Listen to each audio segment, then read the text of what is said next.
Hi, folks, and welcome to another Belief After Chat. Today, I have the very amazing guest, Mr. Kage Alan, and we're going to talk a little bit about belief and his new book, which is called Falling Awake. And it is a great book that kind of correlates and goes in and out of this. And I'm excited to hear ask questions that I've been purposely waiting for this moment to ask. So. This was a delayed response, I think. Yes, I am very excited. Um, so first off, what did you think about Belief? This is the first time you got to watch it. Yeah, you said it was the fifth episode of 7, and I was impressed with it. It didn't necessarily, it was about religion, but it wasn't pushing any one religion. It was just expressing a specific person's desire for believing or healing themselves, and I thought that was really touching. Each story was very, very touching. Yeah, I do suggest you go back and watch the other ones. They were all very stunning, and that's really what the conversation has been. It's been about everyone's belief and how they, even though it may be different paths that they're taking from Catholicism to Buddhism, and it's been very how they have common reasons behind why they believe, Right. And common things that they're getting out of that belief. So I would highly suggest looking at it. I think the one thing I appreciated most was how genuine each of the participants was on the show. I mean, you could see the emotions, they weren't faked, the tears were real, and them talking about what they went through, each person was just, I really enjoyed that. Yeah, I mean today's was over finding belief, using your belief to get through something was kind of the theme today, which it's a little difficult to watch some of these stories, I think. It's hard not to get emotional. Right. Because I'm an emotional person to begin with. And I'm sitting there going, oh, don't cry in front of somebody else and the dog. Don't do it. That's not going to go over so well. Well, I've joked that I'm a big raw nerve anymore, and I cry over the stupidest things. I cried over the Campbell soup commercial, for goodness sakes. Have you seen the one with the two dads? I did. The Star Wars. The Star Wars. It's getting banned, yes. Yeah, I cracked up laughing. I'm like, this is perfect marketing. It is someone that studies marketing. Perfect tie-in with social commentary, the whole 9 yards. Like, you couldn't have come up with a better commercial for anything. It was cute. It really was cute. Yeah, I mean, I don't care if what you feel about the issue itself. I think it was just great marketing. Genius marketing. Whoever came up with it, I applaud. And I try to do that when I see great marketing. Speaking of great marketing, your blog tour was almost textbook what I teach. And I don't know that it was successful. No? I don't know yet. It's hard to get feedback on those things. A lot of people don't leave feedback. And the bizarre thing for me is it was an 84-page book, and I did a 10-stop blog tour. Right. For an 84-page book. Yeah. So short stories don't tend to sell particularly well anyway, unless you're a much bigger name. Yeah. So people are kind of like, 84 pages, a novella? No, I'll wait for the novel. See, I think that people are very remiss to miss this book. Personally, I'm fortunate. I will, full disclosure, I formatted the book. And so I got an advanced copy. You read it before it came out. I got to read it first, and then was pissed off because I couldn't talk to anyone about it, and was sitting there trying to have a conversation, and what I was feeling, because it's a very emotional. It's an emotional book, in a lot of ways. I found it was an experiment. It's really, honestly, this was just an experiment to see if I could come up with something that I could put out and self-publish. And it would be a one-off story. And there were several elements that came together for this particular short story. And I finished it, at least the first draft, and I sent it to a friend of mine for college. Right. And I said, do you want to give this a shot? And he read it, and he came back to me, and he's like, you know what, this was like pulling teeth to get through. He's like, it's so, he said, new agey. He's like, I really couldn't get through it. And I thought, Okay, well, when I revised it, he was probably right in terms of what New Age is or consists Yeah. of. It was a little bit pushed in that direction because it hadn't been edited yet. Okay. This was first draft, and you go through usually, and then it's usually not a good idea to have somebody read first draft. You just have to be really interested in wanting to read it. Right. And it's not a comedy, which my whole basis and background is in comedy. Right. So, but I didn't start to suspect that I really had something until Eden Winters went through it, and she took, oh God, what was it? She took a couple days to edit everything in through it and make sure that I had a lot of comments, and it took me 2 weeks to go through her edits because she was just she fell in love with the story, which I didn't expect, and I took the majority of her comment. Well, I took all of her comments very seriously. Mm-hmm. I think I used about 95% of them, and this was an instance where self-publishing it. I didn't get edits forced on me per se. Right. It hasn't been done in a while, but I could go back and say, you know what, this was mostly stylistic, or you know what, I really want this in here. I'm going to keep it in there because it means something for me. Right. So, I went through 3 editors and I think 2 beta readers, and I mostly only got a little bit of grief for the end. Yeah. And that was only from 1 beta reader. I personally like the ending. So do I. I really like the ending. I can't. It's still, even now, I don't want to give anything away.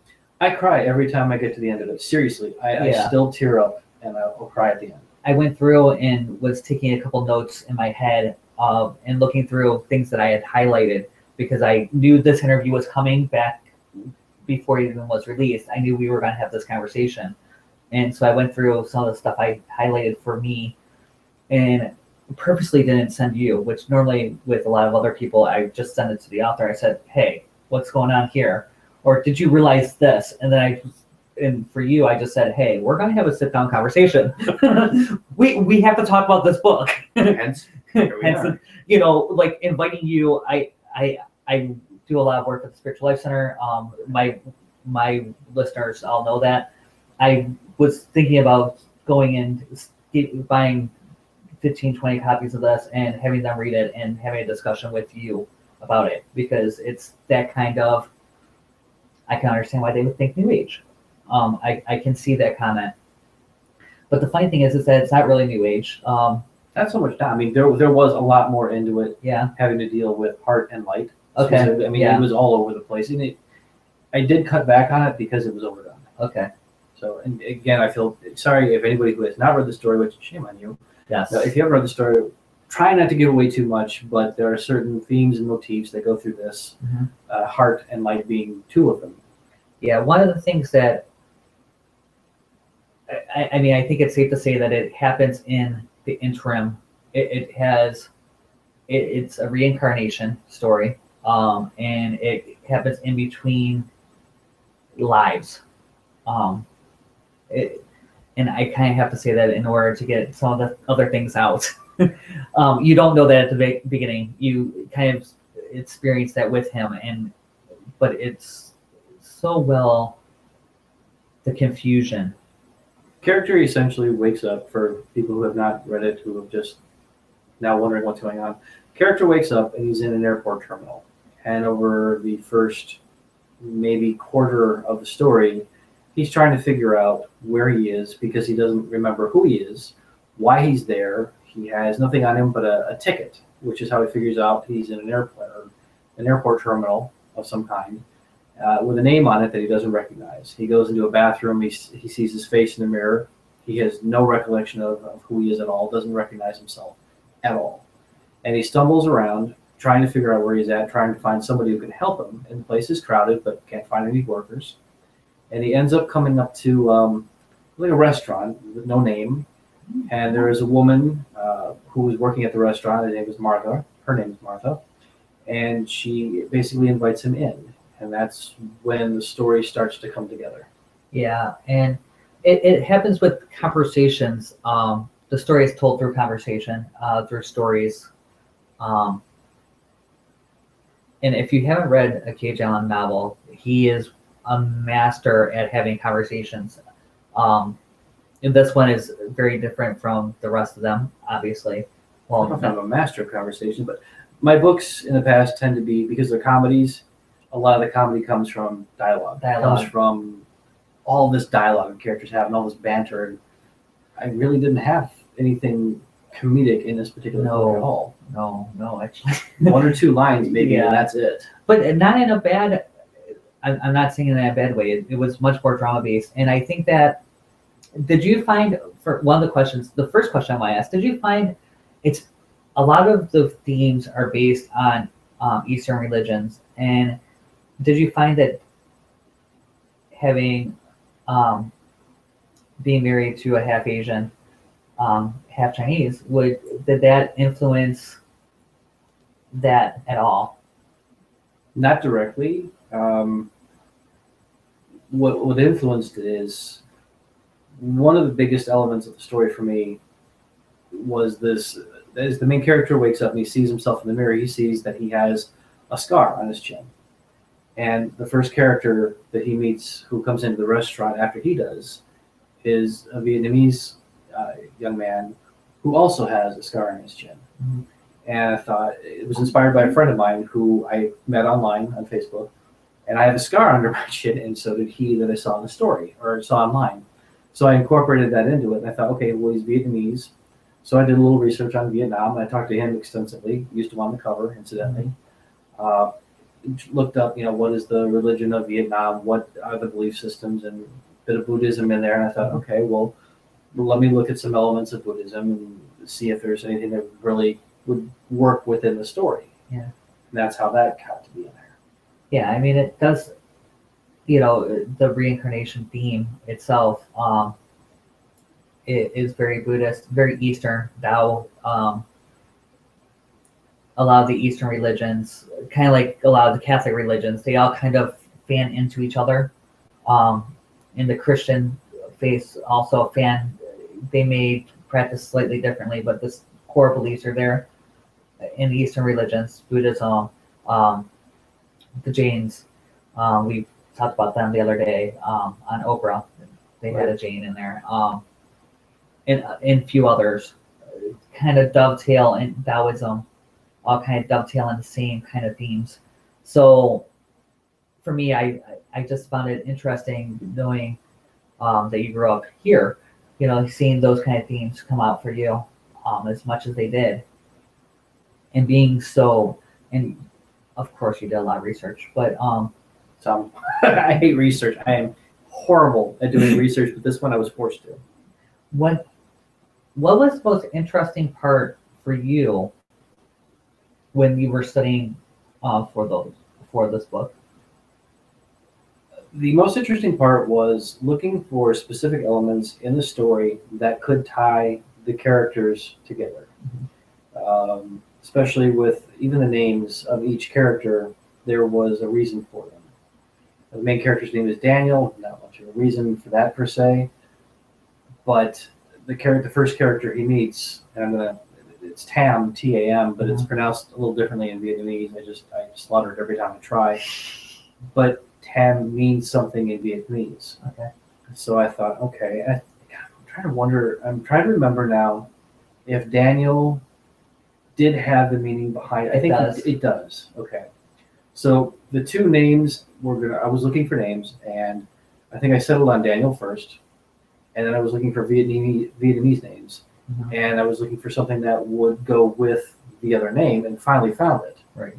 So once all these elements started coming into play, it gave me more ideas to put into the actual story itself. I knew how the story would start. I had written the very first couple pages right away, and I wrote the last 3 or 4 pages of the actual story because I knew exactly how it was going to end. I just wasn't sure how it was going to get there. Yeah, there were many elements. I love the story that Tam tells.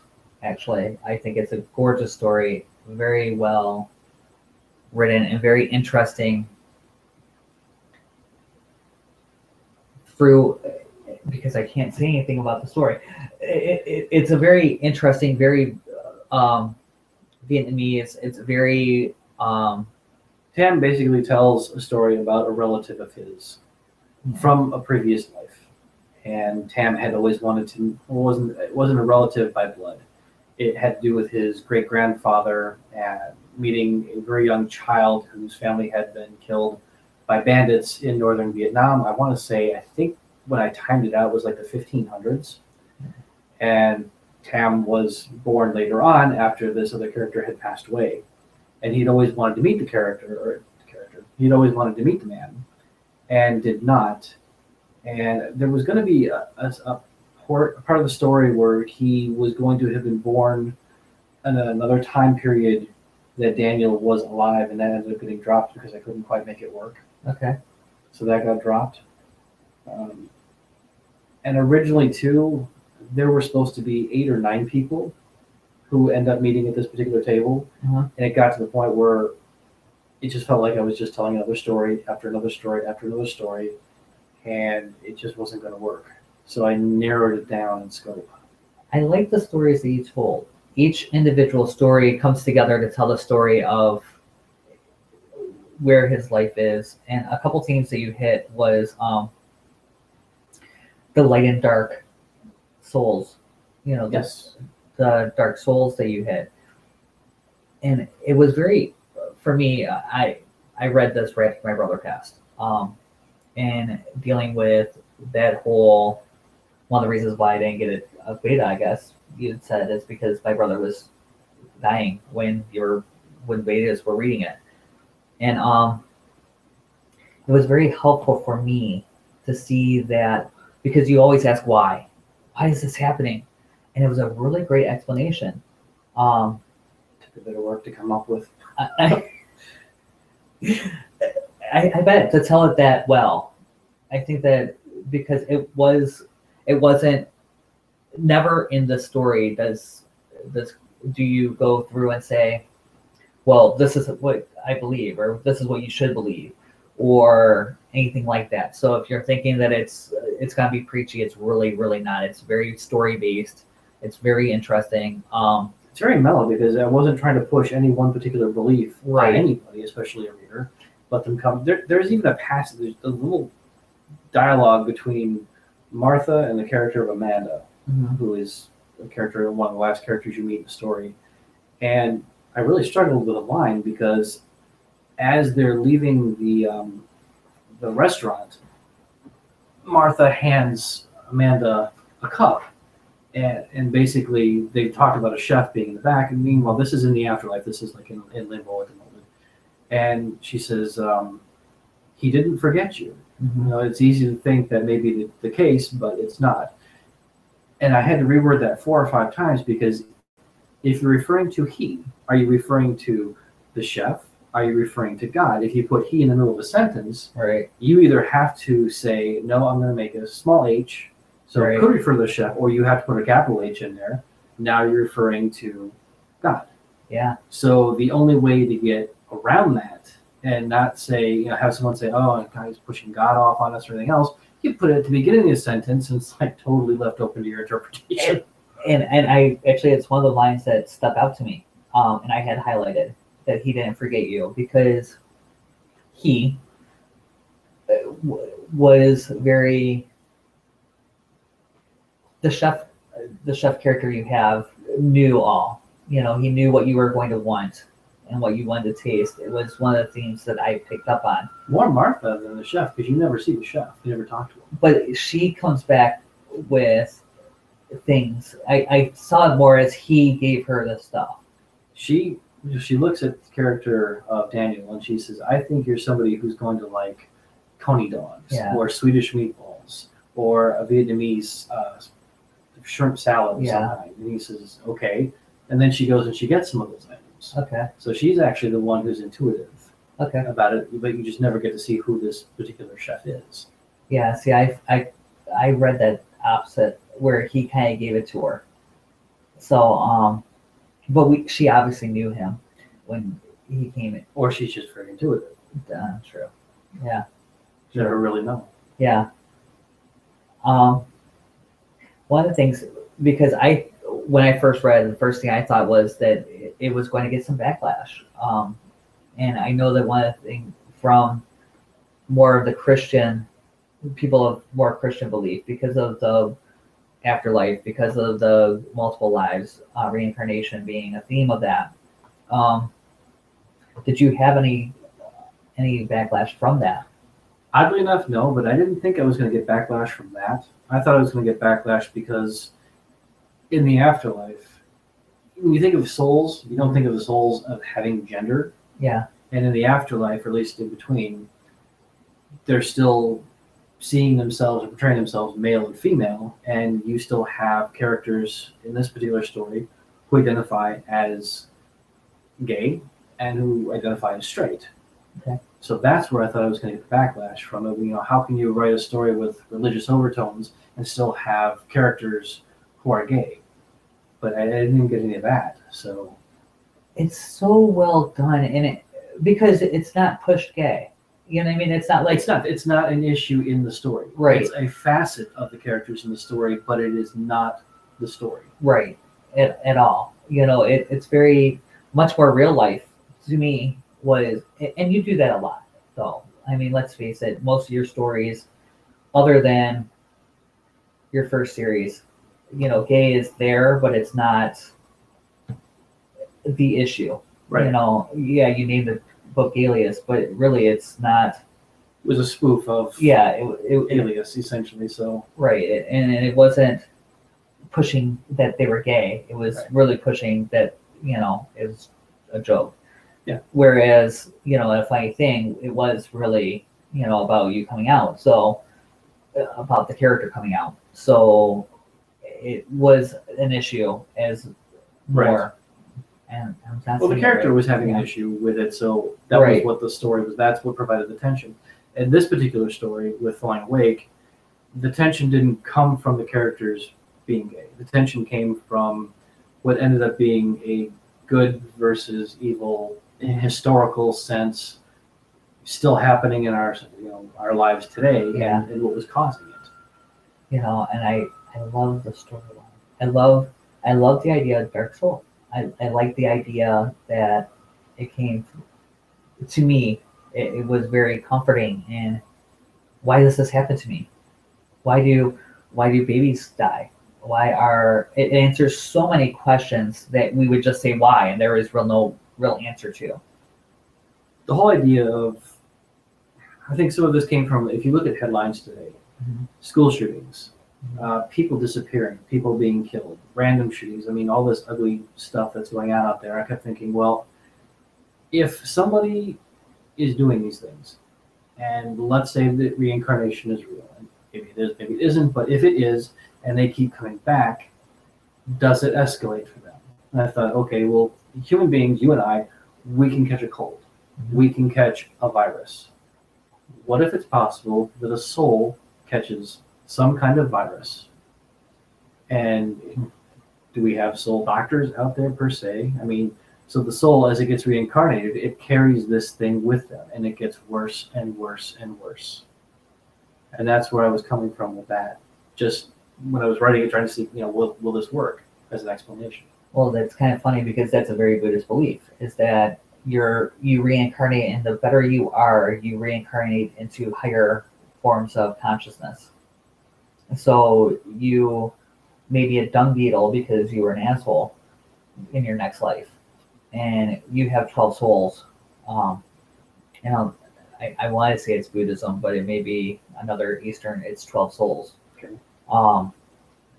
And depending on if you have in a cycle, and depending on how good you are in those 12 souls, you reincarnate into higher forms of consciousness and in better forms of life.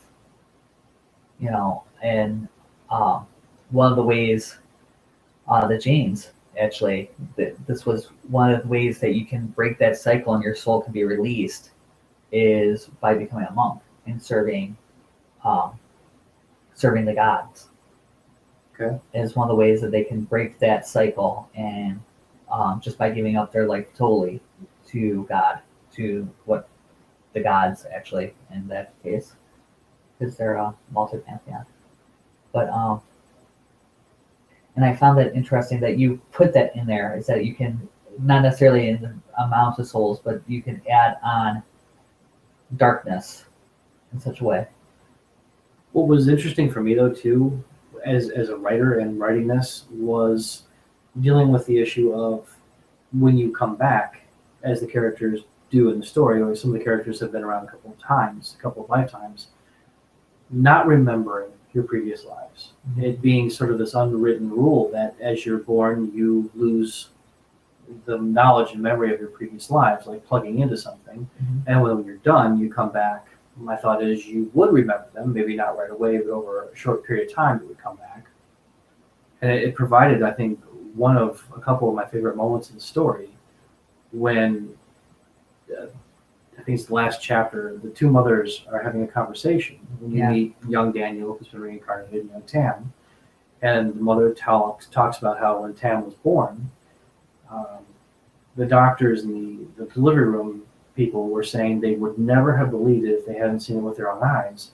But when Tam was born, he smiled at them.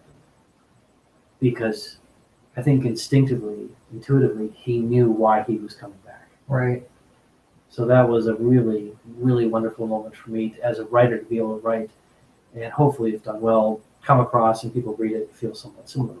Yeah, I mean, there's so many little moments. One of my favorite moments in the whole thing is right at the end as they're coming back, and you have them walking down the tunnel, and they have to turn left instead of turning right. Believe it or not, that little detail was important to me because your automatic instinct, is to turn right. Every flight that I've taken, and I spent a lot of time at airports in the last couple of years, I go down that little thing and it turns left. Right. So that's the only reason it ended up being that way. But it's funny because even cars are designed to turn right. Your car is designed, it will give you a slight right when they're perfectly aligned and you leave your steering wheel alone, you should veer right. Always. Your natural instinct that you have, by the way, that's why your grocery stores are set exactly like they are. It's because your natural instinct is to go right. Watch yourself, go left. That's bizarre. I did not know that. Yeah, it's one of the things that they talk about. Your natural instinct is to go right, always. Okay. And look at your grocery stores. Your grocery stores, all the good stuff is going to be on your right. I'm glad I went left in the story then. Exactly. So, more expensive things always on the right. Did not know that. Mm-hmm. And yeah, it's just such an instinct. And to me, that meant you had to decide. You still had a choice up until that moment, until you turn and you make that left. You had a choice if you were going to go or not. And yeah, see, I don't know what would have happened if he didn't go. Right. But he did have to go. This will bring up because it was another part of it. The whole being in the airport thing. Mm-hmm. I have been going to so many airports over the years that it started to occur to me if I was going to write a story that had anything to do with the afterlife. Mm-hmm. I don't know that I can comprehend the afterlife in my own form right now. So if I had to come up with something I could mentally handle, what would it be? I thought, well, an airport, because people are coming and going. You come out of the gate, you go through the little custom thing and figure out where you're going next, and you go to another gate and you leave again. Mm-hmm. And the destinations that I list in the story are not actual, real, true destinations. It means something, but you don't know what the heck it means. Right. And I just thought that would be a fun place to set the story for a very unfun story, because it's something that most people can relate to. You can, if you've been to an airport, you know what an airport is like. Any transit center like that. I think that's a really great analogy for my version of the afterlife. Even it would be very similar. It's universal. Yeah. People know what an airport is, so you might think, oh, okay, I could see that as being part of the afterlife. It could have been a train station. Right. No, but I think train stations have been done. Right. Harry Potter. Come on. Yeah. Okay. Yeah. That whole train station moment, the really bad. One of the worst moments in the whole series is that moment. To me. Okay. Was when he's dead and seeing the Baltimore, right. In the train station, and it was just like, oh my goodness, this was so written. When I was reading it, I'm like, this is written for the movie, it's gonna be pretty, and they did a really good job. Don't get me wrong, but it was like you know at that point she's writing for the movie, Okay. and in my opinion. But yeah. So the train station has been done, but the airport was a great. I think it's a really great analogy for the afterlife if you're believing in reincarnation and that.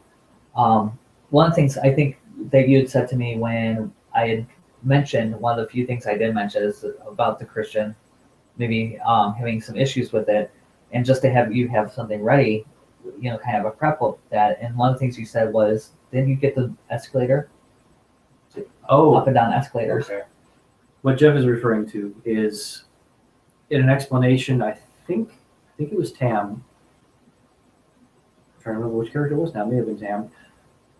Basically talks about as people are coming out of the gate, as they're arriving into the afterlife, they're segued away, and Daniel says, well, what happens to them from that point? He says, well, it's like going through customs. You check in, and maybe you figure out where you're going next, and then some people take an escalator up and some take an escalator down, and it's left very vague like that. Well, where the escalator is going, I mean, it's kind of obvious, but it's not obvious. I mean, maybe just somewhere else. Who knows? And the funny thing is that I didn't pick up on it until you said it, and I went back and read it, and I was like, oh, that kind of makes sense. But do you think that it could depend on your religion, and could it depend on your faith that instead of doing the whole reincarnation thing, that you would just go into because that's what you believe? I left it open for just about everything because you want to be as non-offensive as you can, unless you're writing about religion. And I wasn't writing about religion. The story is not about religion. Right. When it comes down to it, the story is really about. I had an argument with somebody saying that it wasn't a romance, and I think in the end there is some romantic element to it of what would happen in the future. The character of Tam and these other people that he brings to the table are going to go into the next life to help Daniel from a really horrific future. Yeah, I mean, it brought up soulmates to me, and funny, that's actually a Jewish idea. Is that your soul, originally your soul is two whole people that's split in half, and you're trying to find your second half. But it brought up people who are you have in your life, and why do you gravitate towards the people you do? Was brought up to me. Maybe you've known them before. Maybe I knew them before. And there's been people I know that I've had experiences. I don't know about you. Have you had an experience where you ran into this random person at the right time in this right moment, and they have no clue how much they helped you? Yes. And how we're supposed to meet them. You and Patty. You are local to me. We met years ago on MySpace. I don't even know why we met. Thinking back, it's not like we're, would have run in the same circles at that point. But somehow we met, and somehow we ended up, being interested in becoming friends. Right. And the randomness of that. Yeah. It was explaining some of that was great. The friends that you have that you may not know that are going to just walk into your life. You think about the random nature of how the story even got done. Mm-hmm. Going through airports, meeting the friend online who had the scar under his chin. There was another film that I watched over a decade ago, I think. It was called Afterlife. It was a Japanese film. Okay. One of the most beautiful endings I've ever seen in a film before. And I thought I really wanted to do something with depth. When you write comedy, you're trying to make people laugh. You're trying to hopefully sneak a few points in there too, where people go, "Okay, that's really neat that he did that." But I've never written something specifically to have depth before. And this one, I wanted to really try to say something. So between the airports, between one friend, and between finding out the meanings behind the names, having all these elements come together. The characters, Martha, when I was writing this waitress in the afterlife, I kept trying to visually figure out who am I talking about, and I thought, you know what? I can call her a friend now, Martha Davis, lead singer of the Motels. She's absolutely adorable. She's lovely, love her to death. And she gave me some lyrics to use in the front of the book that were perfect. Amazing. She was incredible. And I thought, I need somebody like Martha, because Martha's described herself as a bit of a mother figure in the past in interviews. So I thought, I'm imagining Martha. I'm going to call her Martha. I'm going to picture her as Martha right now. And when I get back into the story, or when I go back to revisions, maybe I'll change it around. Maybe I'll change it to, something more appropriate for the story itself. I got done. I'm like, no, it's Martha. Martha's staying in there. So if I hadn't met Martha prior, she may not be in the story. One of the other characters named Eddie, I based on my friend, little brother, who ironically is named Eddie. So yeah, I'm really good about changing names with people. Yeah, well, that's something you're known famous for, is name dropping. Yeah, Amanda. Yeah, was named after a very good friend of mine, an author who happened to have been a former Seattle police officer, and she's a Seattle police officer in this one too. But she's perfect because I was able to use her strength as a human being, her strength of character, her fortitude and generosity, and instill them into this character, and it fit perfectly for the part in the story that she needed to have. All these elements hadn't come together, and you wouldn't have a story right now. That's true. I mean, I think that's true of a lot of authors, and especially, how much of your life came from this, This one, very little. I mean, usually in each story, I managed to, writing a story for me is like making a movie. If I become a film director, I'm like, I'm going to put myself in this role, and it's going to be really fun, and I cast the roles of this thing, and with Falling Awake, I'm like, okay, you know what? I'm not going to put myself into the story, but I'm going to direct it. So Daniel is not me. It couldn't possibly be me, but I know all the other people. Right. So I knew exactly how they would act and how they would react and how I needed Daniel to act. So I just kind of, put him on a chessboard and said, here's how this is going to work. Okay. Yeah, I mean, like I said, it was, if you have not read this book, go pick it up today. It's 84 pages. It's really short. It's really short. You can read it in the afternoon. I read it again last week. And I was supposed to reread it again today and didn't. But American Horror Story Beckon. Yeah, it did. I'm hooked. I don't know why. It was October and I was looking for something to watch. So I was like, I've been wanting to watch American Horror Story, and got in. And I'm almost done with the first season, and I'm right at the end of the season, and the last couple, so everything has come together now, and I'm curious to see how they set up the next season, because another reason I stopped watching television, I never have time to write. Yeah. I don't have time to write. My book that still is not published. I have great promo for it though. You'll see that one day. I'll give it out. But yeah, I think that it's a great story. You definitely need to pick it up today, and I would love to hear what you guys have to say about it. And I know Chris would, Kate would. Either or. Especially because I'm working on. Originally, this was a one-off story. Yeah. And feedback was kind of like, well, you really can't leave it there. I did. And it resonated well enough with readers. I'm like, all right, I know how I'm going to do, sort of continue on the story. But I want to say 2 weeks ago, I did a post on Facebook. I'm like, I was taking a shower that night. And as usual, and you're going over things in your head of like, well, this is what I need to write. This is what I'm going to do. One of the little characters from Falling Awake sort of sneaks into the conversation. It was the character of Eddie, which, much like my little brother, sneaks into conversation. Yeah. He's like, hey, it might be kind of neat if maybe you did a companion piece. All right, to what? Well, you set these other characters up telling stories, and it'd be kind of neat if maybe you could delve into one of the characters and provide them some motivation. Motivation for what? Well, for the sequel, what do you possibly mean by that? Well, if you recall his story, yes, I wrote the story. I remember his story. Well, have you thought about what A, B, and C might have done to him in D, E, and F? Shit. No, I haven't thought of that. Well, don't you think that'd make a really good idea for a story? Yes. Yes, it would make a really good idea for a story. So that's what I'm working on now. So we should see that, when?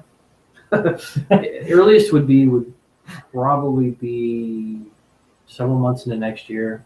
I've got 2 anthologies I'm a part of right now. I've got a due date for a short story in December. I've got a due date for a short story in January. And I'm already writing the companion piece right now. So I'm going to be doing 3 stories almost at the same time, trying to get deadlines done for those 2. Okay. When I really, really want to be working on the companion piece. So once the companion piece is done, turned into the editors, I can go ahead and start working on the full sequel, or the continuation of the story, which I've already got massive amounts of notes for, and it's 3/4 written in my head. Wow. So yeah, you write a lot like I do. I know what the story is. I don't need to. I know where it goes. I know. Now I just have to put it on a page somewhere. It would have been so much easier if people just said, this story really sucks. I'm like, oh, I know what went in my head. It was so much better.